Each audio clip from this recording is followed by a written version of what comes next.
Bernard de Montréal. La genèse du réel. Chapitre 9.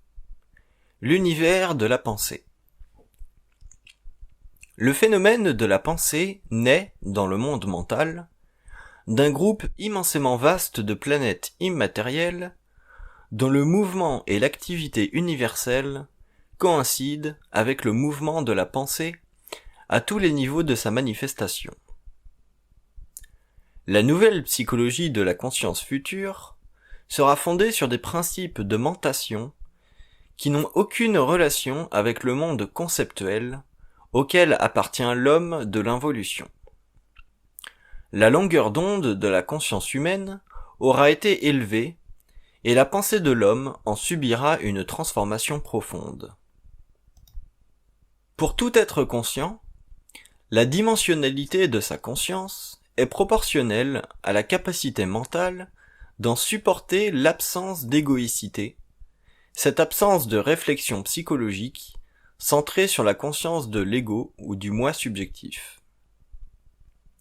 Avec cette conscience nouvelle, l'homme pourra commencer à décrire la phénoménologie de la pensée à partir d'un savoir mental déconnecté des données psychologiques appartenant à la mémoire expérientielle du moi.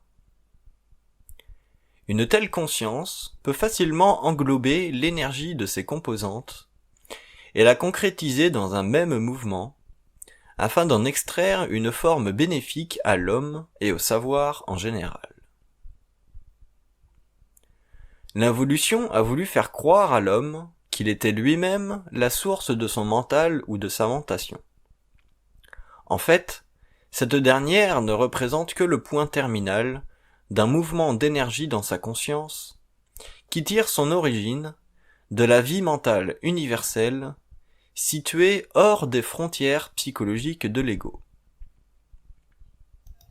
Durant l'involution, l'homme dut subir ses pensées par réflexion afin de prendre conscience de la couleur de son ego, ce qui lui permit de développer une personnalité subjective nécessaire à l'expression de ses besoins au cours de sa vie matérielle.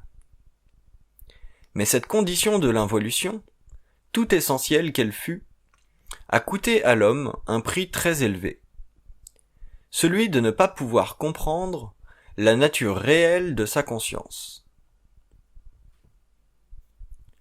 La souffrance égoïque de l'homme, et sa recherche à travers différents systèmes de pensée, ont eu pour fonction occulte de le nidifier dans une ignorance temporaire, jusqu'à ce qu'il développe lui-même les mécanismes de sa libération. Non seulement l'ignorance lui était-elle nécessaire pendant l'involution, compte tenu de la qualité de son mental inférieur, mais elle était inévitable, car l'énergie mentale que l'homme connaîtra au cours de la prochaine évolution n'était pas encore disponible sur Terre. En 1969, cette énergie commença à descendre et à se faire sentir sur le plan matériel.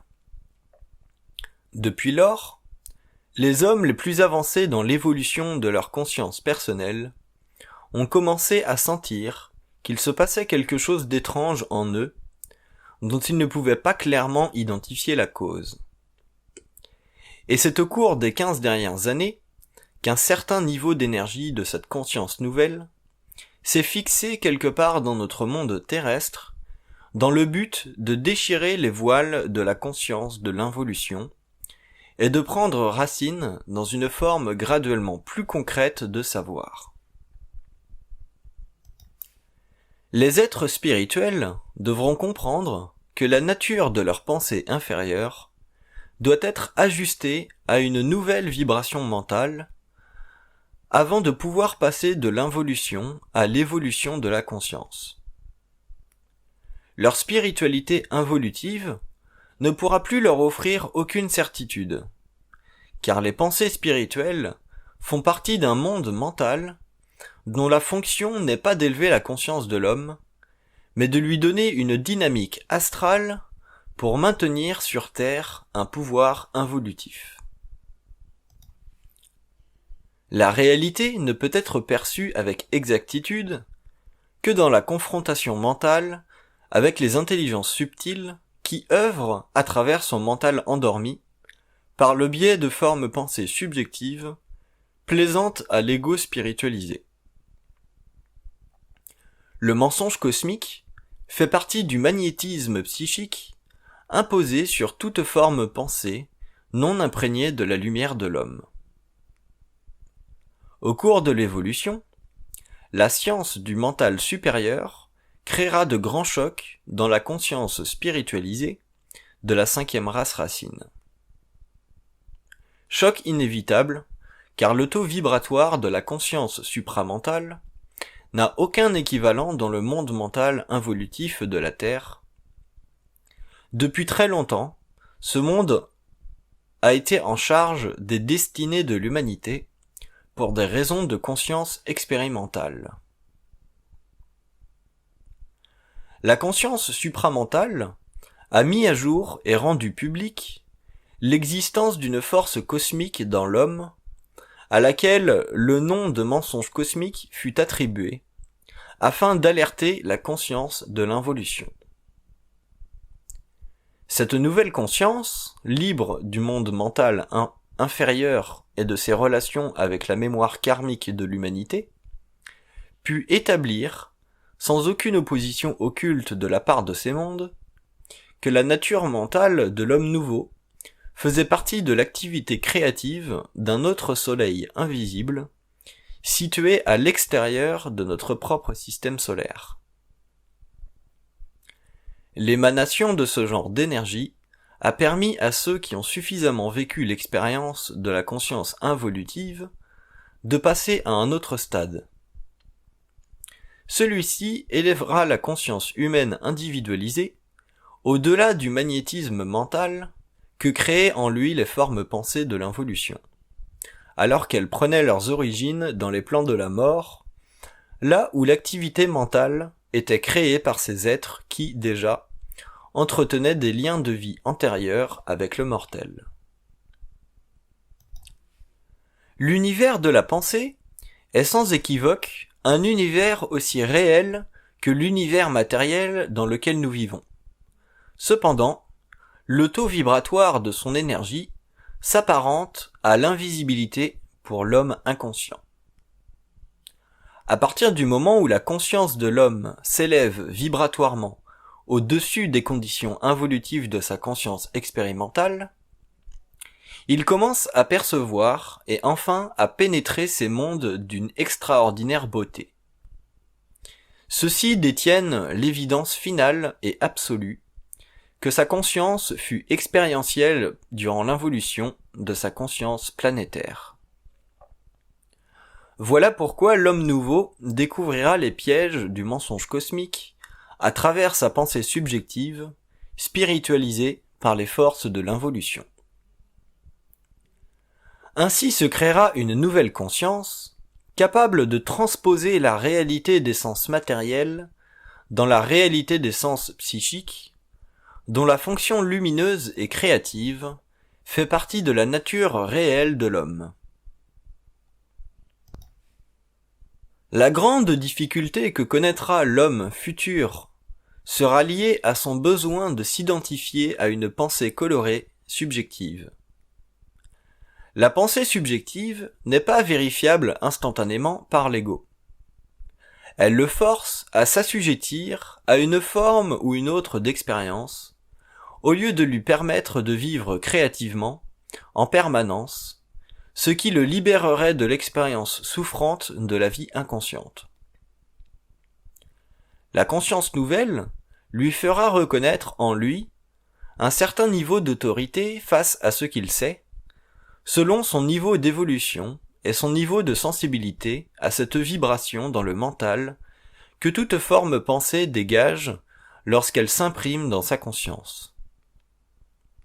Parce que l'homme de l'involution n'avait pas réalisé la qualité occulte de la pensée et son origine, dans les mondes qui ne font pas partie de l'organisation psychologique de sa réalité, il lui fut impossible de remplacer sa science inférieure par une science supérieure de l'invisible. Ce phénomène entraîna le développement de la pensée spirituelle sur Terre. En elle-même, cette pensée est bonne, mais à long terme, elle deviendra retardataire, car elle ne naît pas de l'homme, mais de forces occultes qui ont accès à son mental, alors qu'il en est lui-même privé.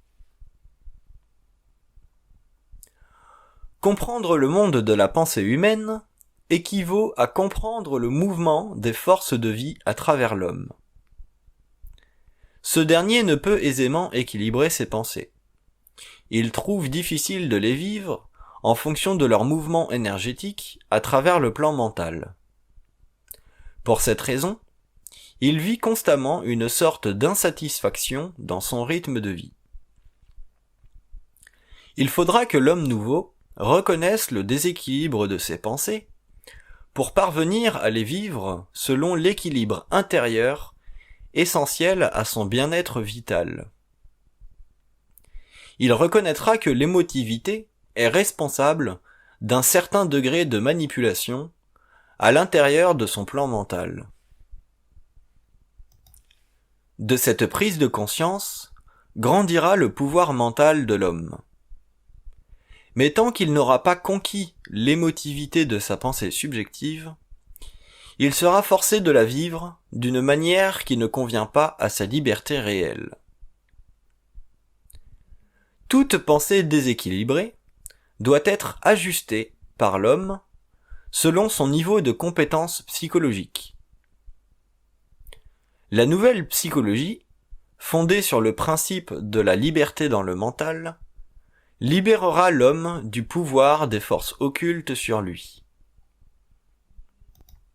Autant le monde astral est occulte ou voilé pour l'homme d'aujourd'hui, autant ce même monde sera clair et évident pour l'homme conscient.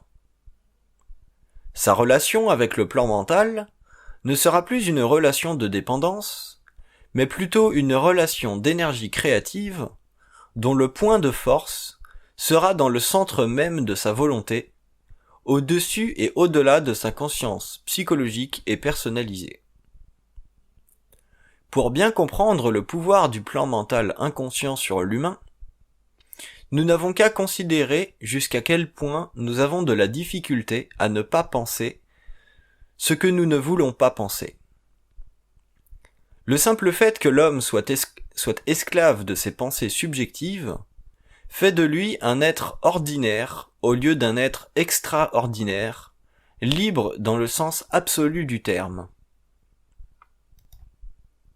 Tant et aussi longtemps que l'homme n'aura pas compris les lois occultes du mental inférieur, il ne pourra pas vivre psychologiquement en paix, car son mental demeurera un plan d'énergie qui ne sera pas sous son contrôle, mais sous celui des forces occultes en lui.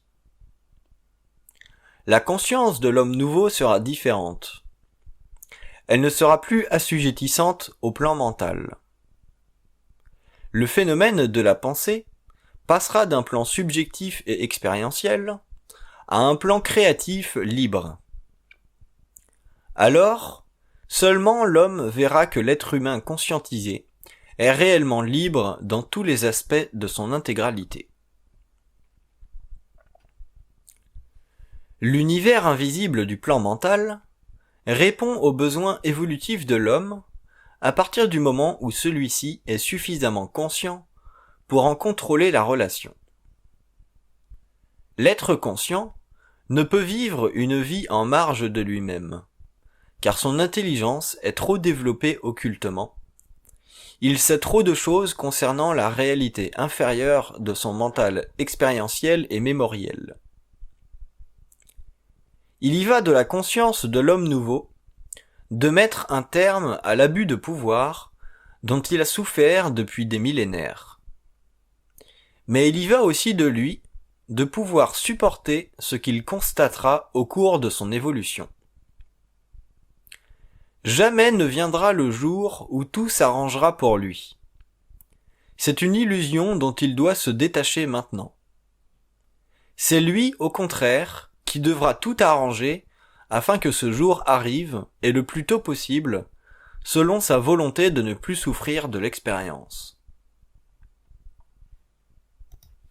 Si la science du mental de l'homme est expliquée à la fin du cycle que nous connaissons, il va de soi d'en découvrir l'avantage.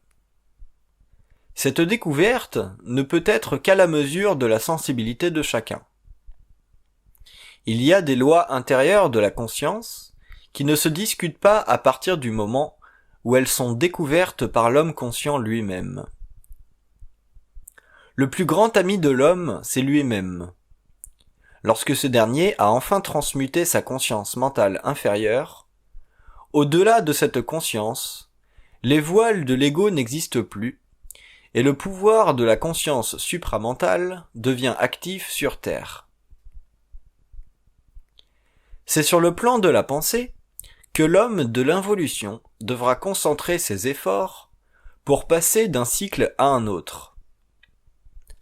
La pensée détermine non seulement la conscience de l'homme, mais aussi l'équilibre ou le déséquilibre de ses forces intérieures. L'homme nouveau sera parfaitement bien dans sa peau. Il aura compris que l'équilibre de ses forces mentales est relié à ses énergies émotives. À cause de ce nouvel équilibre de la conscience humaine, la distance entre le comportement de l'homme nouveau et celui de l'homme ancien grandira sur Terre. Deux modes de vie seront possibles, celui de la vie évolutive et celui de l'involution. L'univers de la pensée représentera pour l'homme conscient non seulement une expérience psychologique, mais bien une expérience extrasensorielle lorsque son centre mental supérieur aura été parfaitement développé. À partir de ce nouveau centre de conscience, il découvrira les mystères de l'espace-temps. Le voyage astral de l'ancienne conscience avait coloré ces mystères à un tel point que l'être humain se retrouvait dans des plans de vie inférieurs à sa propre conscience mentale. Cette dernière a le pouvoir de se lier étroitement à son véhicule éthérique, dont la vitesse de déplacement dans les univers parallèles correspond parfaitement à la vitesse de déplacement de son esprit. L'homme comprendra ce que veut dire intelligence dans le sens occulte du terme. Il verra qu'elle ne possède aucune relation psychologique avec la définition connue au cours de l'involution. Cette nouvelle conscience mentale lui fera voir, selon l'évolution de ses corps subtils, que le caractère primitif de la présente définition de l'intelligence est le résultat de l'affabulation qu'a créé le concept du libre arbitre. Ce dernier a permis que la race évolue non à partir d'une conscience créative, mais selon sa conscience réflective basée sur le principe de l'expérience de l'ego ou le pouvoir mécanique de la mémoire cérébrale. L'homme nouveau découvrira que le monde mental, un monde en lui-même, devient une partie universelle de la conscience organisée des univers parallèles. Pour ce faire, il deviendra capable de vivre en fonction des lois d'énergie du mental supérieur et non en fonction des principes psychologiques d'une conscience déjà morte à la réalité des sphères qui sous-tendent l'organisation inférieure de la matière solide ou psychique. La nouvelle évolution incitera l'homme conscient à affronter la réalité avec des dimensions d'expérience psychique élémentaires à l'organisation de l'univers entier. Les limites physiques des sens matériels ne peuvent lui ouvrir le vaste et infini territoire du réel. Ce sont les facultés ultérieures de sa conscience qui le propulseront et il verra alors l'étendue de son ignorance antérieure. Si l'homme n'est pas prêt psychologiquement et psychiquement à comprendre des principes de vie mentale qui s'étendent au-delà de ses conceptions matérialistes, il est évident que le temps de cette intégration n'est pas venu pour lui, et son rythme doit être respecté. Ce que l'homme découvrira de la réalité de son moi représentera un choc pour l'ego ou sa conscience intellectualisée. La nature du mental inférieur est déjà sous le contrôle des forces psychiques en lui, dont il ne s'est pas encore libéré. Les hommes qui auront suffisamment de sensibilité intérieure pour aller au-delà des limites psychologiques imposées par ces forces découvriront une nouvelle vie mentale qui dormait en eux, prête à être éveillée par les nouvelles forces de vie intelligentes. Celles-ci viennent vers l'homme à partir de mondes encore inconnus de lui et auxquels il n'aura accès que lorsqu'il aura rompu son lien avec le monde de la mort. La coloration de la pensée est responsable de la division qui existe entre la réalité de l'homme et son moi.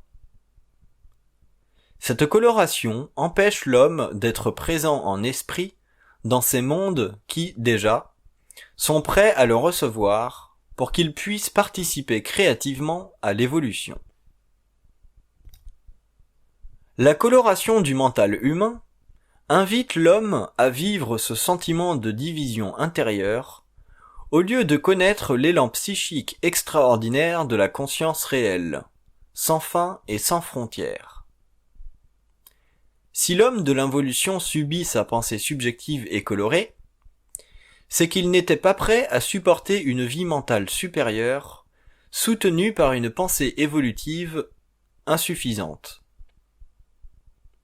Aujourd'hui, par contre, il est prêt à passer à une autre étape de vie, depuis que la nature scientifique de son mental a solidifié sa recherche de la loi de cause et d'effet. Le mental supérieur de l'homme nouveau pourra facilement comprendre les liens subtils de cause et d'effet à l'égard de la réalité évolutive des différents plans de vie.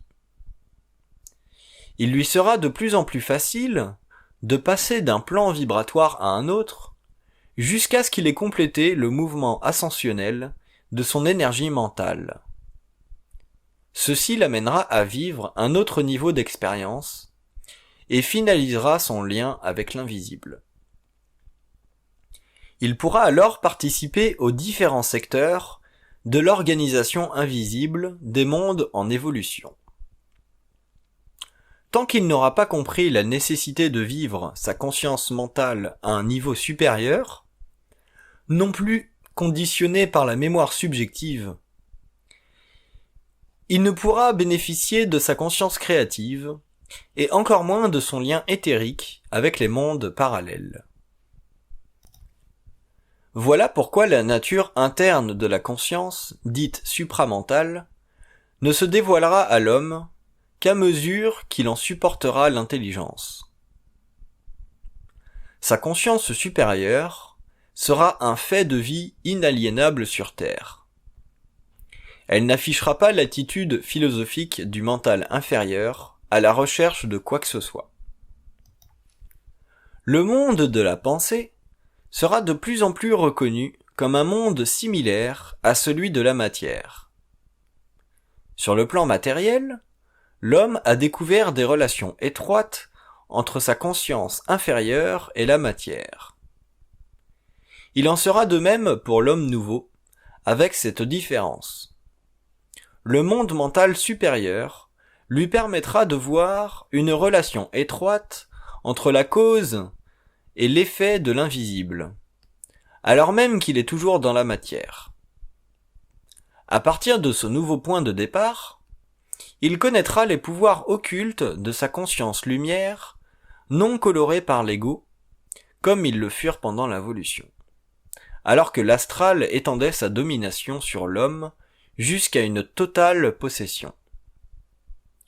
Ceci donna naissance à la magie noire et à la magie blanche, deux branches parallèles du pouvoir de l'astral sur Terre. L'évolution de la conscience future de l'homme étendra l'empire de la cause et de l'effet au-delà de la perception purement mécaniste de la conscience involutive. L'homme nouveau pourra engendrer des chaînes d'événements créatifs sur le plan matériel, directement proportionnelles à sa conscience créative, dont le siège se situera sur le plan mental et éthérique de sa nouvelle conscience systémique. Il apparaîtra alors que la conscience de la Terre subit un changement profond de direction, relié à des forces ou à l'agissement de forces dont la conscience humaine involutive ne pourra comprendre ni l'origine ou le destin. La nature nouvelle de la conscience évolutive, à l'égard de la cause et de l'effet, se réfléchira dans la conscience aiguë et psychique des forces créatives de l'éther et l'événement matériel. Pour la première fois depuis l'involution, la loi de l'invisible sera suspendue dans la conscience de l'homme nouveau. Ce dernier pourra enfin reconnaître la relation entre les différents événements de la vie matérielle et les forces de vie agissant à travers l'actualisation de son mental supérieur et parfaitement éveillé. La conscience supérieure changera tellement le comportement humain que l'homme futur se sentira totalement différent. La doctrine de la vie humaine, telle que nous l'avons développée par le passé, sera tout à fait renversée par une nouvelle compréhension des forces actives en l'homme. À cause de cette nouvelle conscience, la vie future pourra facilement être ajustée en vibration, afin que le corps matériel ne limite plus la conscience humaine. La vie réelle dépasse dans sa finalité ce que l'homme matériel peut concevoir. Ses sens psychiques éveillés ont le pouvoir et la destinée de le faire participer à un autre palier d'existence, depuis l'invisible jusque dans la matière. À partir de l'invisible de la matière, l'homme pourra devenir un scientifique réel et puissamment créatif. Nous vivons dans un univers habité par d'autres plans vibratoires, où des intelligences de haute évolution attendent de rencontrer l'homme. La science de l'intelligence et de l'évolution des possibilités investigatrices de l'homme nouveau lui feront réaliser le processus très complexe de sa descente dans la matière et le pourquoi de cette descente. L'homme de la prochaine évolution sera parfaitement conscient des forces cosmiques qui ont mis en branle son plan d'évolution et celui de la Terre. Avant que l'homme ne puisse jouir de cette science et comprendre scientifiquement l'histoire de la création des systèmes, il lui faudra comprendre d'abord que la recherche de la vérité sur le plan matériel doit être remplacée par la descente, dans son mental, d'une énergie dont le pouvoir générateur de savoir remplira la fonction créative révélatrice de sa conscience supérieure. La descente de cette énergie ne peut être retardée que par ses liens émotifs avec la mémoire subjective de l'ego, enracinée dans une façon de penser et de voir les choses de la vie selon les lois de la mort. Le monde de la pensée est un univers en lui-même, et les frontières des mondes invisibles en sont les limites. La pensée n'est pas une forme inerte, intelligente, mais bien la manifestation, à partir d'un plan quelconque, d'une communication télépathique, dont le taux vibratoire, chez l'être involutif, est suffisamment bas pour apparaître ou sembler être le produit de sa propre création individuelle. La pensée fait partie des champs de force utilisés dans l'invisible pour permettre à des intelligences de différents niveaux de s'actualiser à travers le cerveau matériel et ainsi améliorer ou retarder, selon le cas, l'évolution de la conscience humaine. L'évolution de la conscience jettera de la lumière sur la pensée. Ceci permettra à l'homme de la prochaine époque de comprendre, selon son degré d'évolution, sa relation étroite avec les différents plans universels.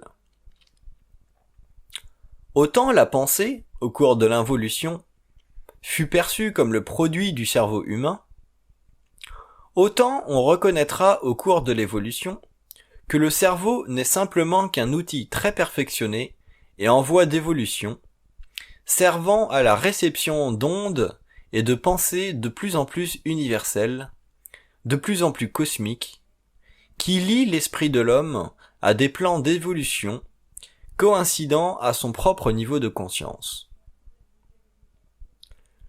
Le mythe psychologique de la pensée individuelle, et sans autre source que le cerveau, équivaut au mythe de la radio qui fournirait l'onde qui donne naissance à la voix. Non seulement la pensée est-elle la manifestation d'une communication à partir des différents plans de la réalité invisible, mais elle est aussi une façon pour la conscience d'évoluer par le biais d'une pensée de plus en plus créative, dans la mesure où l'homme prendra conscience des lois de l'énergie mentale et de l'intelligence. La personnification égoïque de la pensée est à l'origine de l'inconscience humaine, et la prochaine époque fera éclater ce mythe. L'être, dans son individualité réelle, prendra conscience de son lien universel dans la mesure où il pourra en supporter la réalité. L'univers invisible sous-tend l'univers matériel, et c'est de l'invisible que se nourrit l'homme sur les plans psychologiques et psychiques. Mais l'invisible est une dimension inexplorée et inconnue. L'homme nouveau explorera cette dimension du réel de la même façon qu'il a su explorer la dimension matérielle de son plan. La clé d'évolution sera directement reliée à la compréhension encore trop fragmentaire du monde mental, d'où naît la pensée créative avant de se détériorer et de se contaminer à travers les mémoires astralisées. L'homme est un être de lumière, et non simplement un être matériel. L'évolution du mental humain fera naître cette lumière sur le plan matériel de vie, et l'on découvrira alors le pouvoir de la pensée créative sur la matière. La pensée et l'univers sont un, et son énergie y retourne constamment. Selon son plan d'origine, la pensée sert à la manifestation, dans le temps et l'espace, de différentes formes d'énergie perçues par l'homme sur le plan mental, lorsqu'il prend conscience de sa réalité. Mais la pensée involutive subjective n'est pas suffisamment épurée pour que l'homme bénéficie d'une intelligence créative en harmonie avec les sphères de lumière. Il est donc forcé de vivre des pensées colorées par la mémoire de l'humanité, au lieu de vivre des pensées issues de la conscience universelle de son être réel, son double. Le lien entre l'homme et le double lui permettra de dépasser les conditions actuelles de vie planétaire et d'explorer les domaines invisibles de la vie. Cette vie nouvelle rendra possible l'élévation de sa conscience au-delà des limites du réel et du connu pour explorer ces zones inconnues dont l'infinité fait partie des grandes époques de la création. La pensée créative est issue du monde mental supérieur, alors que la pensée subjective prend sa source dans la mémoire de l'humanité, enregistrée sur les plans astraux, où la conscience n'est que mémoire sans identité. Lorsque l'homme meurt et que son esprit n'a pas atteint un niveau d'évolution suffisant pour se libérer de ses plans, La totalité de sa mémoire expérientielle devient une entité astrale. Ce sont ces entités astrales qui brouillent les ondes de la pensée créative de l'être et le forcent à subir une conscience nettement inférieure à celle qu'il devrait connaître. Les entités astrales déforment la réalité de l'homme pour le garder dans l'ignorance, car elles se nourrissent de l'ignorance humaine. L'univers et ses plans constituent une partie infime de la réalité, puisque cette dernière n'a pas encore été totalement élevée à un niveau de conscience suffisant pour que l'esprit puisse l'habiter dans sa totalité. L'évolution future demandera que l'homme vive la fusion de son être avec son double pour créer d'autres systèmes de vie où la pensée, très différente de sa manifestation terrestre contemporaine, servira à créer plutôt qu'à construire. Le processus de la création est fondé sur le pouvoir vibratoire de l'énergie de la pensée. Mais sur les plans élevés de la conscience universelle, la pensée ne ressemble plus à ce que l'homme connaît sur Terre, car la vitesse de la lumière est trop grande pour que la forme pensée actuelle puisse être communiquée de façon linéaire, telle qu'elle l'est sur le plan matériel. L'évolution permettra de réaliser que la pensée subjective n'est autre chose qu'une façon à la conscience de prendre mesure d'elle-même, tant et aussi longtemps qu'elle n'aura pas connu la fusion qui la supportera sur tous les plans de la réalité. Ceci la libérera du besoin de penser subjectivement, dans le but éventuel de créer à partir du mouvement instantané de la volonté de l'homme-lumière. L'être inconscient, au stade où il en est rendu, ne peut exercer sa volonté sans le support de la pensée subjective, car elle n'est pas encore unie à la lumière de son double.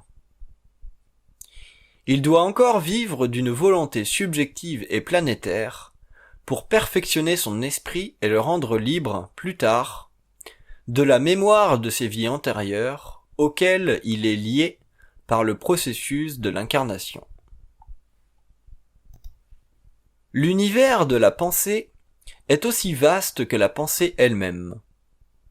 Pour cette raison, la pensée créative de l'homme nouveau sera sans fin, capable de comprendre l'infinité de la même façon qu'elle peut aujourd'hui saisir la finitude des choses.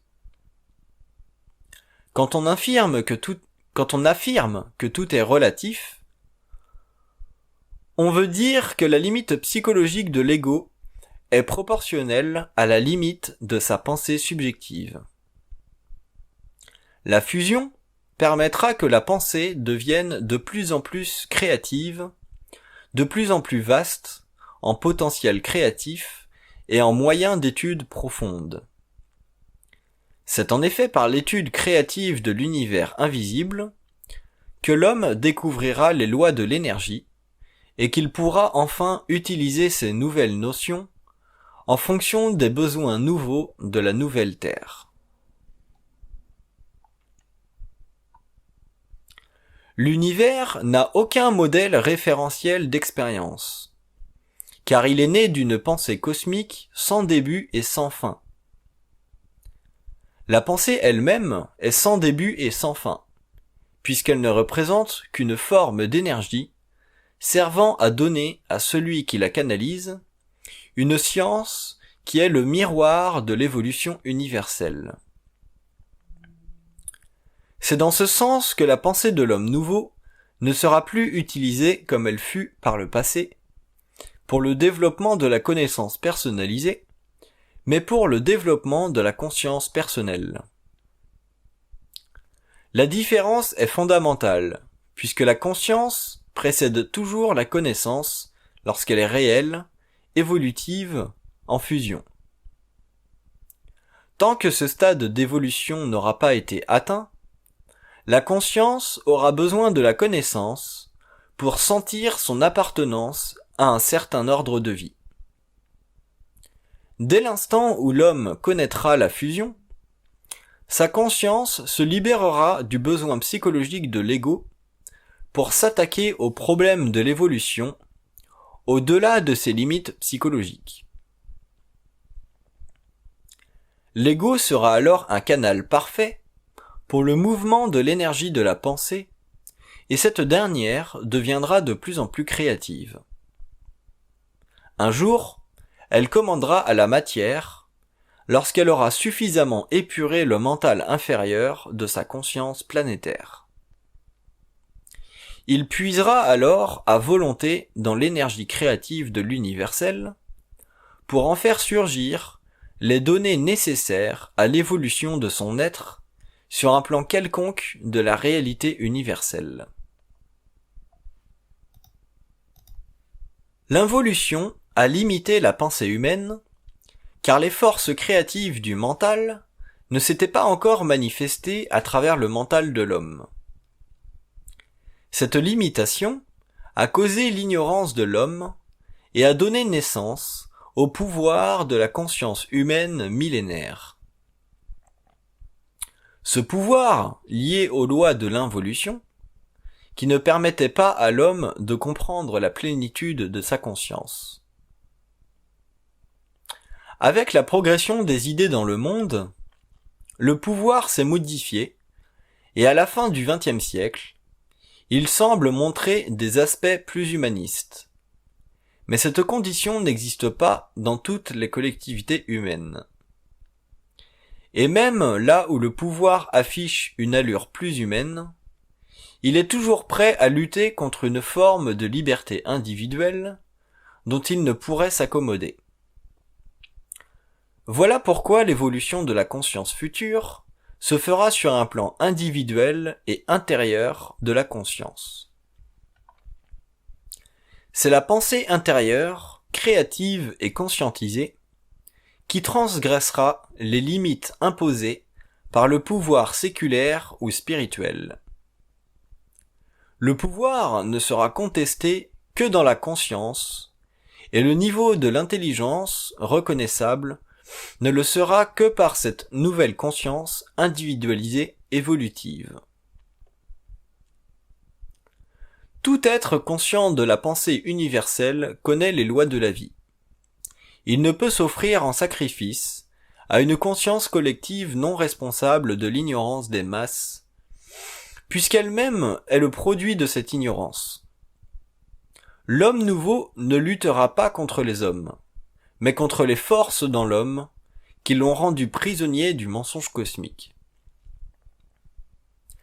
La réalisation de l'universalité de la pensée fera des hommes nouveaux une race inconnue et inconnaissable. Les voiles de l'espace et du temps seront déchirés, et ces êtres de lumière appartiendront à une autre dimension de la Terre qui travaillera directement à l'évolution. L'univers de la pensée et le monde du plan mental se réuniront pour donner à la Terre une attention toute particulière qu'il est impossible de décrire. Ces temps nouveaux ne feront plus partie de l'histoire ancienne de l'humanité.